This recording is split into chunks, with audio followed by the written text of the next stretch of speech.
Today I'm going to read you a story. It's called How the Grinch Stole Christmas. Okay. Every Who down in Whoville liked Christmas a lot. But the Grinch, who lived just north of Whoville, did not. The Grinch hated Christmas, the whole Christmas season. Now please don't ask why. No one quite knows the reason. It could be his head wasn't screwed on just right. It could be perhaps that his shoes are too tight.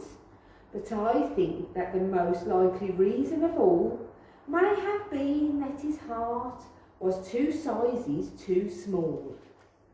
But whatever the reason, his heart or his shoes, he stood there on Christmas Eve hating the Whos, staring down from his cave with a sour Grinchy frown at the warm lighted windows below in their town.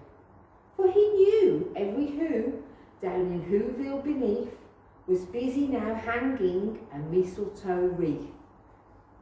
And they're hanging their stockings, he snarled with a sneer. Tomorrow is Christmas, it's practically here. Then he growled with his Grinch fingers, nervously drumming. I must find a way to stop Christmas coming.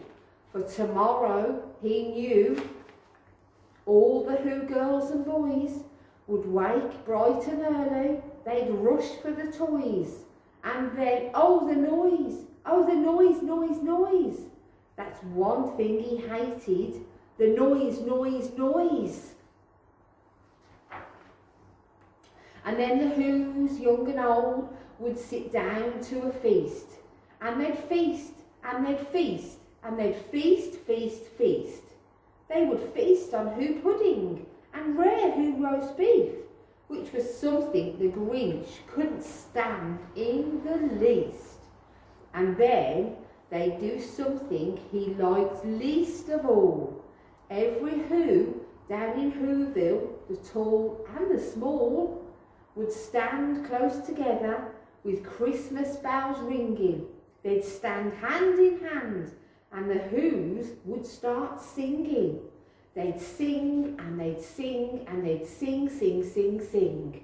And the more the Grinch thought of this whole Christmas sing, the more the Grinch thought, I must stop this whole thing. Why, for 53 years I've put up with it now. I must stop Christmas from coming, but how? And then the Grinch got an idea, an awful idea. The Grinch got a wonderful, awful idea. I know just what to do. The Grinch laughed in his throat, and he made a quick Santa Claus hat and a coat. And then he chuckled and he clucked. What a great Grinchy trick. With this coat and this hat, I look just like Saint Nick. All I need is a reindeer. The Grinch looked around. But since the reindeer are scarce, there was none to be found. Did that stop the old Grinch? No, the Grinch simply said, if I can't find a reindeer, I'll make one instead. So he called his dog Max, and then he took some red thread, and he tied a big horn on the top of his head. And then he loaded some bags and some old empty sacks on a ramshackle sleigh, and he hitched up old Max. And then the Grinch said, giddy up, and the sleigh started down towards the homes where the Whos lay a snooze in their town. All the windows were dark, quiet snow filled the air. All the Whos were all dreaming sweet dreams without care. When he came to the first little house on the square, this is stop number 1, the old Grinchy Claus hissed, and he climbed to the roof, empty bags in his fist. Then he slid down the chimney, a rather tight pinch, but if Santa could do it, then so could the Grinch. He got stuck only once for a moment or two. Then he stuck his head out of the fireplace flue, where the little Who stockings all hung in a row. Those stockings, he grinned, are the first things to go. And then he slithered and slunk with a smile most unpleasant. Around the whole room he took every present.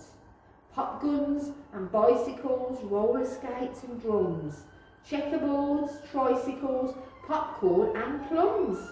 And he stuffed them in bags, and then the Grinch very nimbly stuffed all the bags one by one up the chimney. And then he slunk to the icebox. He took the Who's feast. He took the Who's pudding. He took the roast beast. He cleaned out the icebox as quick as a flash. Why, that Grinch even took their last can of Who hash.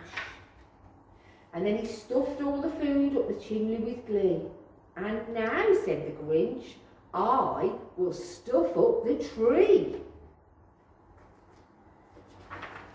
And the Grinch grabbed the tree and he started to shove, when he heard a small sound of the coo of a dove. He turned around fast. He saw a small Who, little Cindy Lou who was not more than 2. The Grinch had been caught by this tiny Who daughter, who got out of bed for a cup of cold water. She stared at the Grinch and said, Santa Claus, why? Why are you taking our Christmas tree? Why? But you know, that old Grinch was so smart and so slick. He thought up a lie, and he thought it up quick. Why, my sweet little tot, the fake Santa lied. There's a light on this tree that won't light on one side, so I'm taking it home to my workshop, my dear. I'll fix it up there, then I'll bring it back here. And his fib fooled the child, then he patted her head, and he got her a drink and he sent her to bed. And when Cindy Lou Who went to bed with a cup, he went up the chimney and stuffed the tree up. Then the last thing he did was the log from the fire. Then he went up the chimney himself, the old liar. On the walls he left nothing but hooks and some wire. And the one speck of food that he left in the house was a crumb that was even too small for a mouse. Then he did the same thing to the other Who houses, leaving crumbs much too small for the other Who's mouses. It was 1:15 dawn, all the Who's still in bed, all the Who's still a snooze, when he packed up his sled. Packed it up with their presents, the ribbons, the wrappings, the tags and the tinsel, the trimmings, the trappings. 3,000 feet up, on the side of Mount Crumpet, he rode with his load to Tip-Top to dump it. Pooh-pooh to the Who's, he was grinishly humming. They're finding out now, no Christmas is coming. They're just waking up. I know just what they'll do. Their mouths will hang open a minute or two. Then the Who's down in Whoville will all cry, boo-hoo! That's a noise, grinned the Grinch, that I simply must hear. So he paused, and the Grinch put his hand to his ear.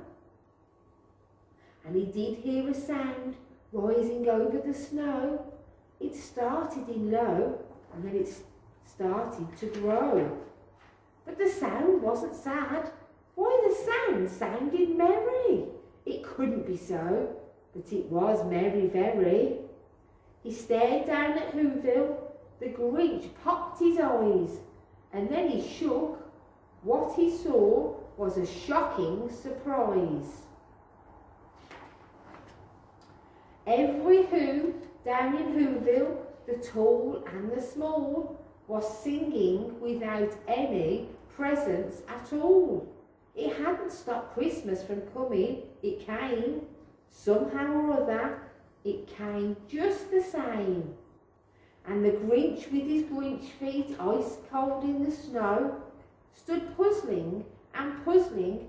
How could it be so? It came without ribbons, it came without tags, it came without packages, boxes or bags. And he puzzled 3 hours till his puzzler was sore. Then the Grinch thought of something he hadn't before. Maybe Christmas, he thought, doesn't come from a store. Maybe Christmas perhaps means a little bit more. And what happened then? Well, in Whoville they say that the Grinch's small heart grew 3 sizes that day. And the minute his heart didn't feel quite so tight, he whisked with his load through the bright morning light. And he brought back the toys and the food for the feast. And he himself, the Grinch, carved the roast beef. Merry Christmas, everybody, from the Grinch story.